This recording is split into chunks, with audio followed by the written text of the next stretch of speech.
Ang ganda po talaga nito, Mamita. Siguradong madadalas po talaga ang dalaw ko dito, Mamita. Gustong-gusto ko talaga pag dinadalaw mo ako. Okay, what do we do now?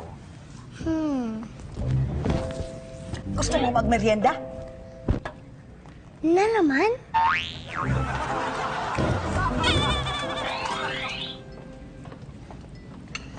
Wag po, Mamita.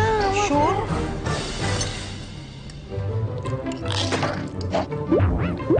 Sarap?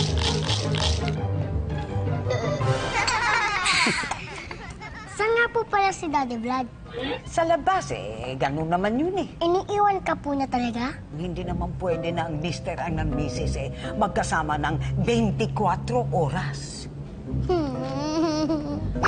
Nakakatakot po pala mag-asawa. Mag-boyfriend nga po, gaya ni Ate Bebe at Kuya Derry. Nag-aaway. Mag-asawa pa. Big, huwag ka nang umiyak. Gusto mo ng merienda?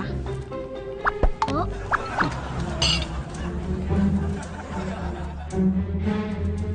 Ba't ang tagal po ni Daddy Vlad? Oo nga Pati si Kuya Bibo, wala. Sina Ate Bebe kaya at Kuya Derry magkagalit pa? Anong happening ni Diva at ni Oma? Naku, Big, huwag mo na silang problemahin. Ano po ang gagawin ko sa buhay? Merienda!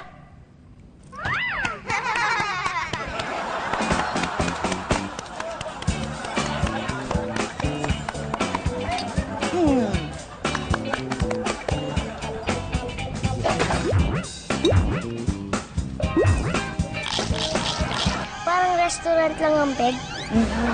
Ano po ang susunod na merienda? Big, you've been eating all day. Medyo nga po.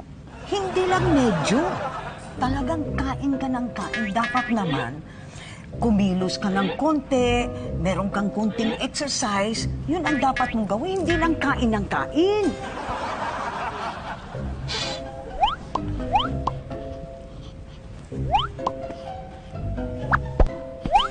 Ayan. Nakagalaw na po ako, nakakilos. Gutom na po ako. Alam mo, Big, I think we have to have a very serious talk.